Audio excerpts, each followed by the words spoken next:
Like your marks.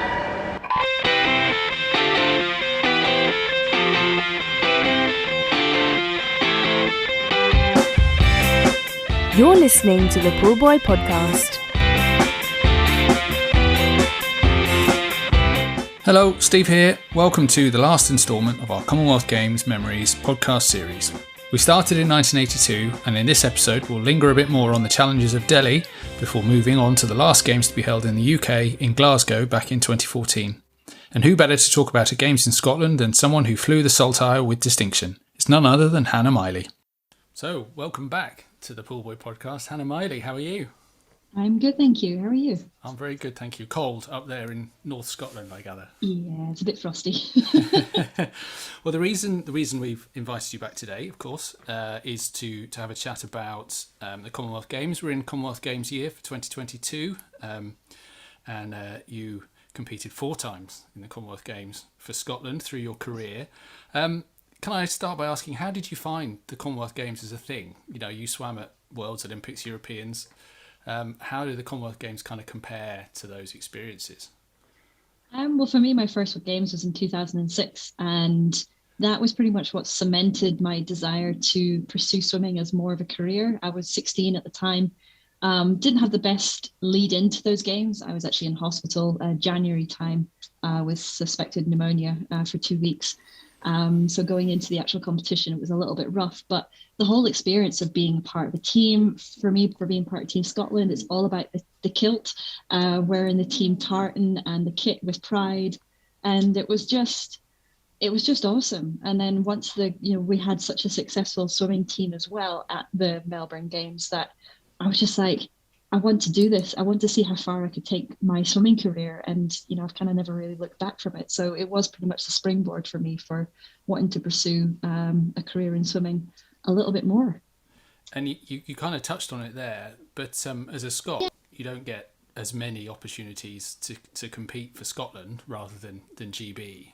Does that make it that much more kind of special?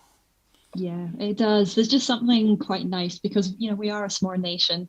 We're quite feisty, and just being able to represent that, and it's the once every 4 years that we do get to do that. And it holds a really deep passion and drive. And a lot of the teamwork that we do leading into it, it's describing what it feels like to be part of Team Scotland. And a lot of the phrases of family, team, support, it's like a clan. We have family tartans. So for us being part of Team Scotland, you feel like it's part of a clan.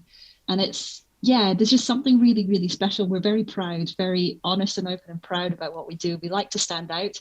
There's not that many individuals that have, or teams that have a tartan. So there just was just something special about that Team Scotland. Like, we really do celebrate being part of that team. Like, it really does mean a lot to a lot of the Scots. Because for some individuals, being part of the Team Scotland event at the Commonwealth Games, that might be the highest pinnacle in their career. So, it's to be celebrated. It's to be something, is worth, I keep repeating the word celebrated here.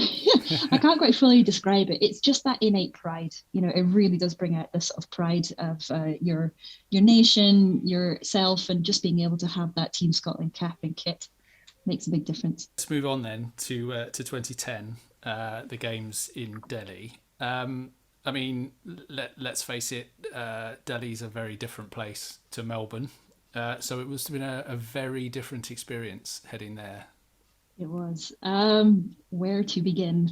It certainly was an eye-opener. It really made you appreciate actually what we have as a nation, and I guess the stability of just general structure of a building. First thing we walked into our rooms, and I remember one of my teammates, she grabbed a hold of the curtains, tried to pull them shut, and then the whole pole from the curtain rail just fell down. There was paw prints all over the beds. The bathroom, the toilet flushed like once every 7 or 8 hours. There was nails protruding through the bathtub. Some of the balconies, like, we were told, do not open the balcony door because the balconies were at a slight angle, potentially going to be falling off. No barriers around the outside of it, but you could quite easily open the door and walk straight out.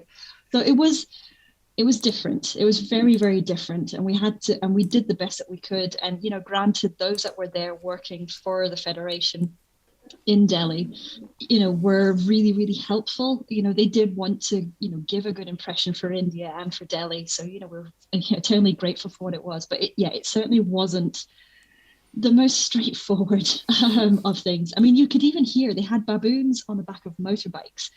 Obviously not driving it. There was a guy driving the motorbike, but they were there to stray dogs, cobras that were just in the village, and the baboons were there to basically get rid of the cobras, attack the stray dogs to get them out the village. And you'd hear screams at night, which were horrifying. And it was, stray dogs being attacked and all that. So it was very interesting. Yes, well, quite an experience. I mean, people will know. Obviously, there was a lot of illness around in a lot of the teams that week. I mean, people watching in the UK will have seen Francesca Housel have to make a swift exit from a post race interview, for example. But how did that affect you? Did you avoid it or? No, I ended up getting a bit of Delhi belly, but not as bad as I think some other people. My dad especially actually contracted E. coli and, putting it bluntly, very nearly died out there. So it was very, very serious. But I'll never forget one of the days when we were at the swimming pool. There was no running water. All running water had stopped. And I don't quite know what it was. I'm going to jump in here because Hannah's description of what happens next is quite graphic. So if you're of a sensitive disposition, you might want to jump forward about 40 seconds. But there were lots of people running to and from the toilets. And you go into the bathroom and there are guys in there, no gloves on, with a big black bin liner, hands in the toilet, scooping out all that was in the bathroom into these bin liners. And they were retching whilst they were trying to, apologies for the graphic detail, but they were retching as they're putting everything in there. And obviously, it's not pleasant. It's just layers upon layers because you can't flush. So guess where they decided to wash their hands? Because obviously the sinks weren't running water. Swim down pool. Yeah, I was going to say, you were going to say the swimming pool, weren't you? So so swim down pool. So they were just going in and just dunking their hands in the swim down pool. So that was one of the reasons why a lot of us got very, very ill. And a lot of the food, like the fresh veg and salads and stuff, were rinsed in a lot of the water, which was not so good. And as I said, my dad contracted E. coli quite badly, and as I say, very, very nearly died as well. So there was a lot of illness going about, and especially when your toilet flushed once every 7 to 8 hours in your room, it wasn't great. So we had to manage the best that we could. And, hats off to the support staff for all teams, having to manage athletes literally hanging on for dear life and doing the best that they can, and for themselves to not get ill, to be there to support the team. It was tough. Well, turning attention to masses in the pool, 2010 was a funny old year because you'd had Europeans earlier in the summer and the Commonwealths were sort of September, October time. How did you kind of handle the double kind of a taper and having two targets in that year? Yeah, it was interesting because Europeans for me was kind of at Budapest 2010 was kind of a bit of a breakout year for me. It was a really good championships. I'd won gold. I'd done a pretty swift time that was not in a poly suit. So it was one of the first major competitions we'd done where post the suit ban. So, I was kind of riding that high. And obviously after the summer, most people take a 2-week break or 2-3 week break. And you couldn't because Commonwealths were in October. So you pretty much had to train right the way through. I didn't mind that. I kind of thought, you've got that next target, and then kind of look to surviving it and seeing what recovery you needed afterwards. But I do remember my first race being the 200 IM, and I'd done reasonably well at that at the Europeans, but obviously I knew I wasn't going to be up. I was up against Alicia Coots and a lot of good Australian GB guys as well. I'm not a 200 medley swimmer. I do it for fun. I do it because there's an opportunity there and there's space for me to swim it. So I raced it. I came, I think, 6th, and time wasn't quite great, but I kind of realized that competition didn't matter what time you did. I think it was just about being able to actually finish the race and, being able to either make it to a toilet or just being able to get out the pool in general. And I just remember finishing, and I'll never forget going through that call room after the final. And I had this reporter come up to me and basically say, "So Hannah, how does it feel to know that you've, let down the whole of Scotland after that swim?" and it broke me. It was awful because I took it very, very personally. And, I wear my heart on my sleeve. And, every effort I give in the pool is an honest 100% effort. So the fact that this guy was a reporter deemed it not good enough, I didn't know how to take it. So it was tough. And that was when I realized, it's not going to be as straightforward games that I had anticipated. And on top of that, I'd almost knocked myself out actually the night before. Tried to have like a shower, as most swimmers do. You get the shower at the start of the meet because you don't wash your hair or anything for the rest of the competition, so your hat doesn't slide off. And we couldn't shower because the way they designed the showers in the apartments, the plug was at the top end of the slope that the shower seems to have been built on. So you'd flood the bathroom. So I had to grab the shower head, pull it over into the bath, but you couldn't stand in the bath because there were rusty nails protruding through. So I had to just flick my hair over, wash it, and do all that. Washed it, fine, rinsed it, put conditioner in, left it for a little bit, went to flick my hair back over. And as I went to flick my head back over, I caught my head off the edge of the bath and knocked myself out. Oh, dear. So I had a massive bruise on the top of my head, which was being compressed by the bullet hats that you race in. So that wasn't too fun. So being able to kind of do that back to back, I definitely learned a lot of things. Being able to recover well, and especially as all the conditions, it was the same for everybody. It was a very, very tough competition. So to hang on for the 400 IM, I mean, who thought it was a good idea to stick a 400 IM on the last day?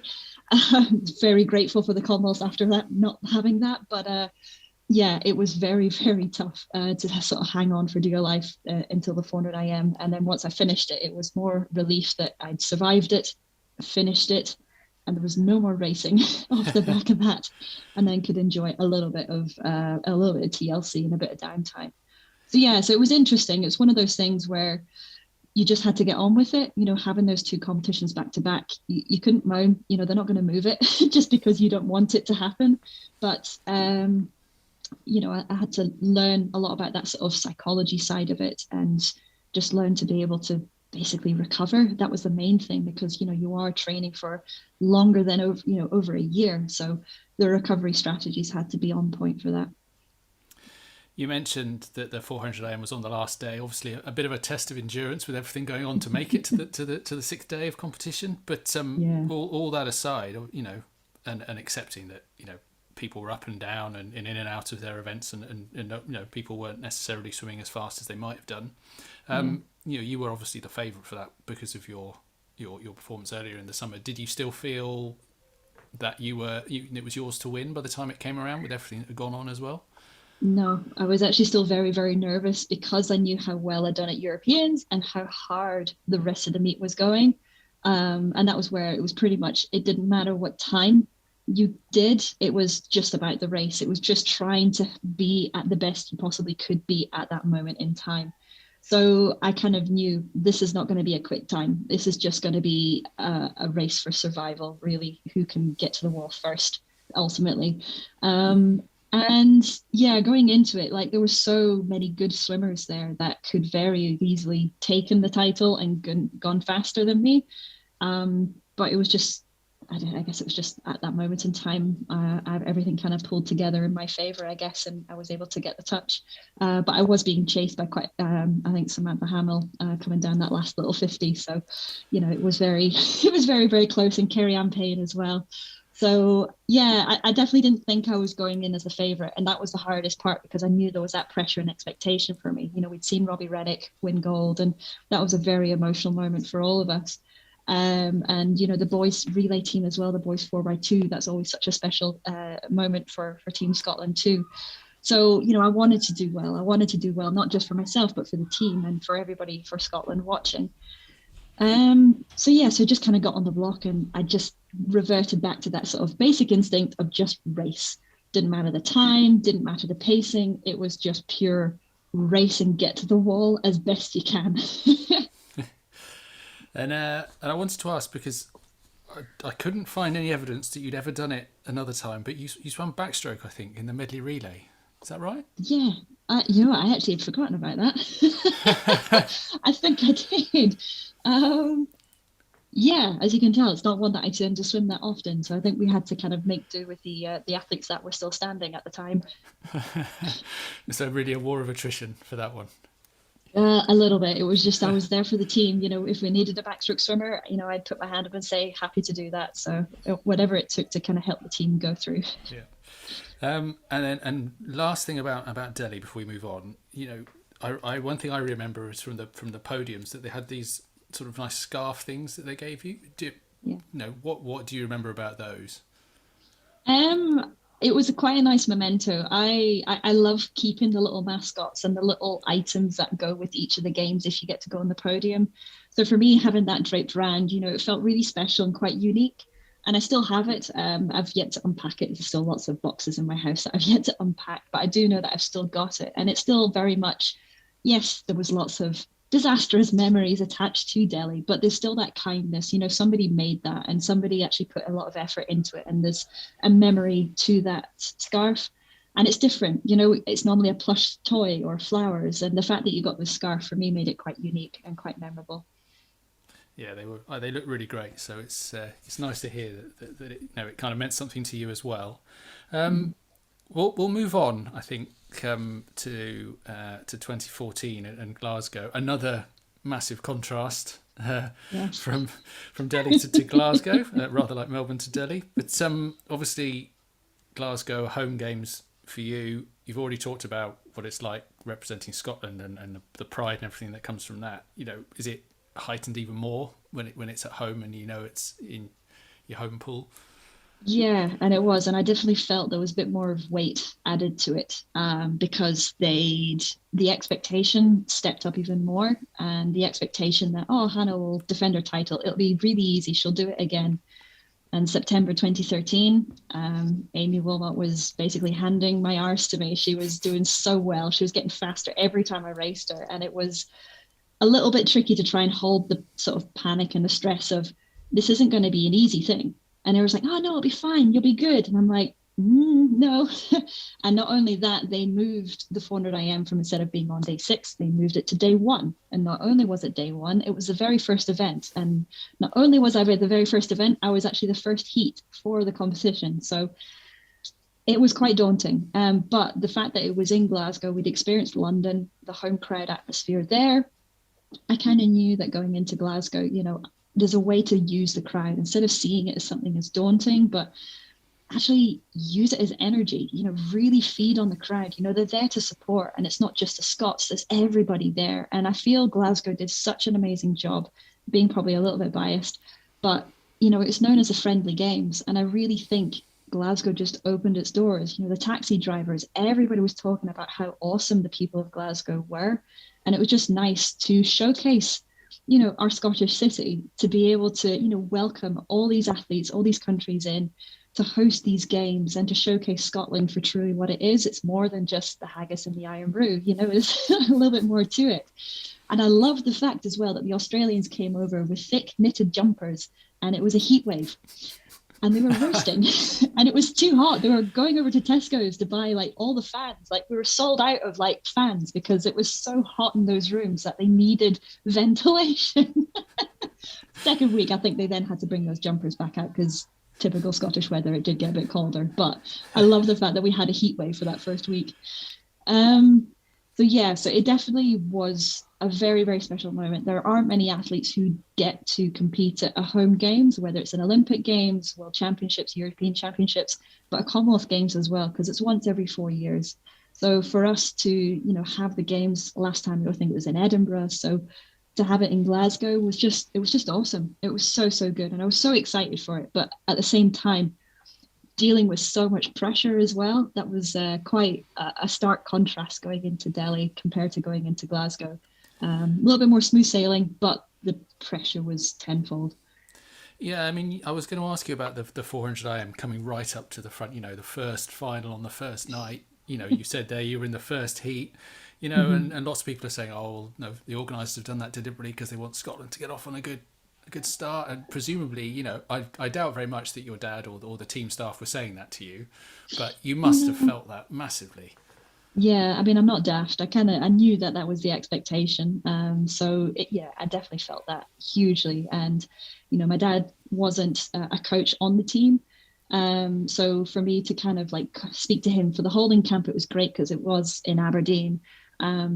So just being able to just try and stay level-headed as I could and just deal with the pressure. I can't avoid it. It's going to happen. And I just had to find a way to be able to cope with it and manage that threshold point so it didn't take me to a point where it would affect my performance. It did affect it in a way, but I had to be really mentally strong to embrace and enjoy this opportunity, because it's an opportunity that not many athletes get to have. So I had to see the advantage of that.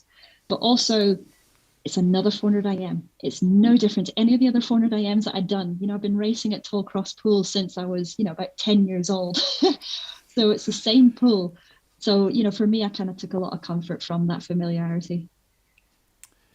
And you've already mentioned Amy, who was in great form that season. But obviously, you knew her very well because you'd been on teams together, you'd raced her a lot.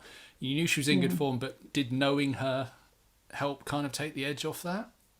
Yeah, I think so. I mean, it's kind of, you have your teammates when you're in the water, everyone and anyone's a competitor. So having that familiarity, I think, is really, really helpful. It kind of helps as well. I'm the type of athlete where I've, my father's daughter, I analyze everything. So I'm aware of the competitors, their race strategy, their sort of fingerprint for how they swim each of the races. And, Amy was an incredible athlete, and I do owe her an awful lot, because I think that sort of rivalry that we had pushed both of us to the levels that we got to. And it's, and it's so exciting to have that. And, going into the games, she was very much using my race strategy against me. Whether she intentionally did that, it felt like that for me. She was, she completely tore up my race strategy, and I had to really think about how I was going to race it, because whenever I tried my normal race strategy, she just outdid me every single time. And I knew, literally walking out for that final, headphones were on behind the block. As I was basically getting myself ready to be on the block for that final, I had to make that decision to change my strategy ever so slightly. Normally, I'm renowned for holding back on that first 100, and I took the risk to actually not go out hard, but to go out faster than what I normally do. So normally, I think my 100 fly PV is something like a 101.9 or something like that, and I went out in like a 102.1 or 102.0, which for someone who's not a sprint specialist is kind of swift for me. And it was different. So I had to change it up for that race to be the way that it was. And I thought, you know what, I need to try and be at least ahead of her going into the freestyle to know that I've got a good solid chance. And when I turned on that breaststroke and all I saw was her feet, I thought, pants. Okay, this is going to be a battle for, just trying to stay close. And I'll never forget that last tumble turn. Glasgow is one of those pools where the crowd are so close to poolside.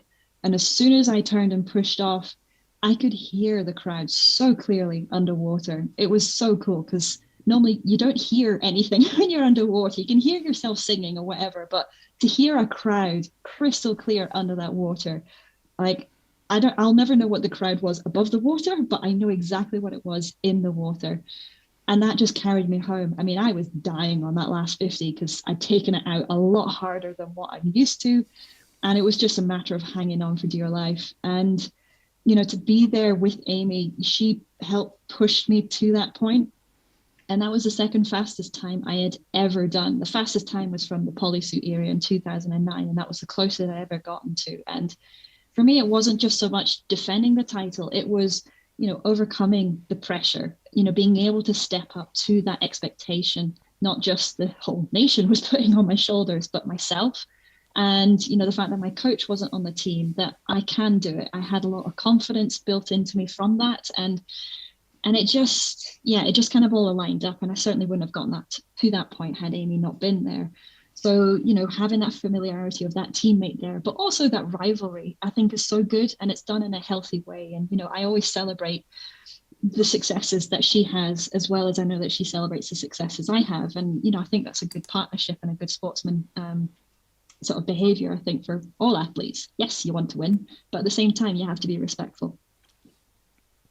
So having got that race done and obviously got the result that you wanted, was there a big weight that lifted off you? I mean, obviously you were elated to get the victory. Of course, we remember the pictures and everything with the crowd cheering and celebrations. But for you, that must have just made the rest of the week so much easier to have got that done and know you were swimming well. It did. It lifted a huge weight, and it actually was possibly one of the best competitions I'd ever done. And, and I was 25. I was about to turn 25. And for a female swimmer, that's considered old. And for me to be, doing personal best times, I came again fourth so many times in events that I wouldn't normally come fourth in or be anywhere near competitive in. But I just saw an opportunity because I was riding off this high and that weight was lifted. It was incredible. I had my wee moment on the podium. I cried because, singing the national anthem, it really hits home, seeing the crowd.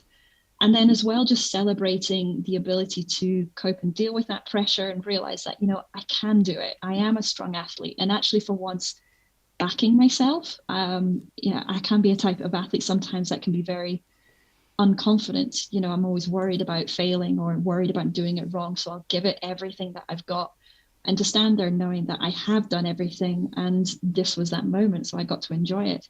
So yeah, so going in, racing the 200 IM and coming away with a bronze medal behind Alicia Coutts and Siobhan Marie O'Connor was just incredible. And then just missing the podium for the 200 fly, coming fourth. And then same again for like the 800 free, the 200 breaststroke, 400 free. There were so many cool races that I really enjoyed doing off the back of that. So it does kind of cement that whole mindset of a happy swimmer is a fast swimmer. So for me at the age of 25, it was kind of cool to have that, because it proved as well that, age was just a number, and a bit of time and patience with yourself. You can still step up and perform at any age. Now you've kind of touched on what was going to be my next question, because we know you as someone who liked to take on big programs. But, that week you had the 400 IM, the 400 free, 800 free, 200 breaststroke, 200 fly, 200 IM, and then swam the final of the 4x2 relay as well, which I made 13 races in 6 days. That's, that you must have been pretty tired by the end of it. I was shattered. I was so shattered. But, as I say, I was doing it for the team. Like there's something else that just lifts you onto that next level. And I definitely think the day one helped carry me through it, because initially when I signed up to those races, I didn't expect to make the number of finals that I did. So I didn't think I was going to be racing 13 swims. I thought it was going to be like half of that. So yeah, I was shattered by the end. Was it just one of those weeks where everything fell into place?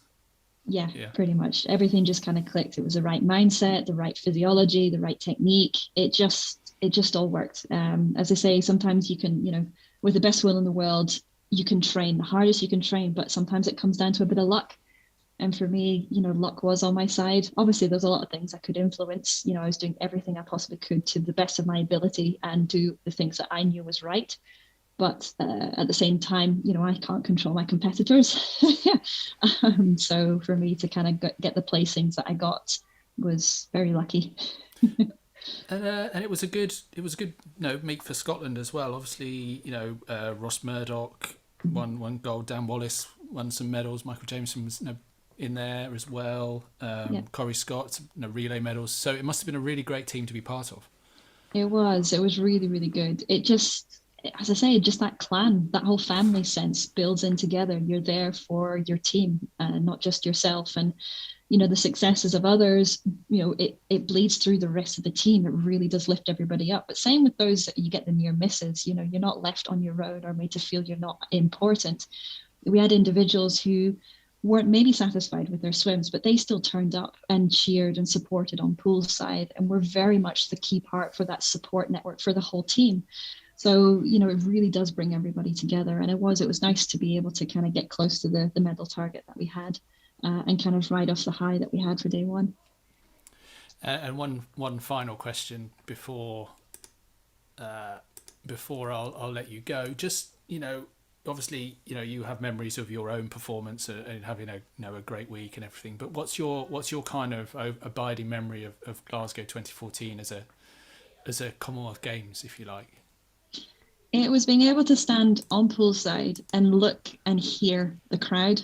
Seeing everybody so close and just seeing how excited and ready everybody was to support swimming. Because swimming, it's a very niche community. Swimmers love swimming, but trying to draw people in sometimes can be very tricky. We've got the ISL, who's probably the closest at trying to kind of draw in a non-swimming background kind of crowd.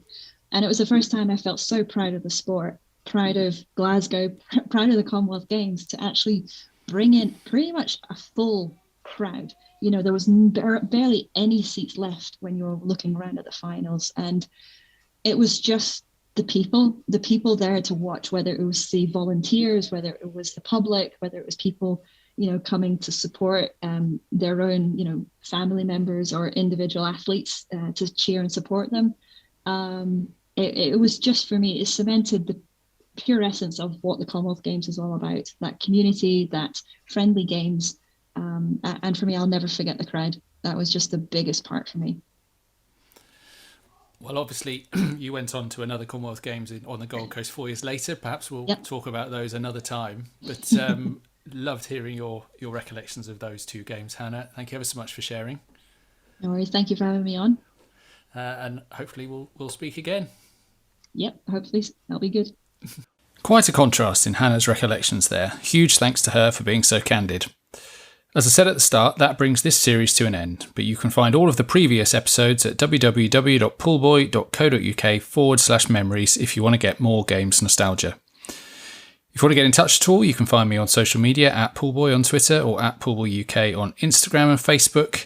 And if you're listening on Apple or Spotify, please do leave a review. We'd really appreciate it. The podcast will be back soon, but until then, thanks for listening.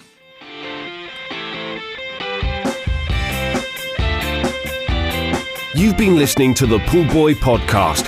For more episodes, visit www.pullbuoy.co.uk/podcast.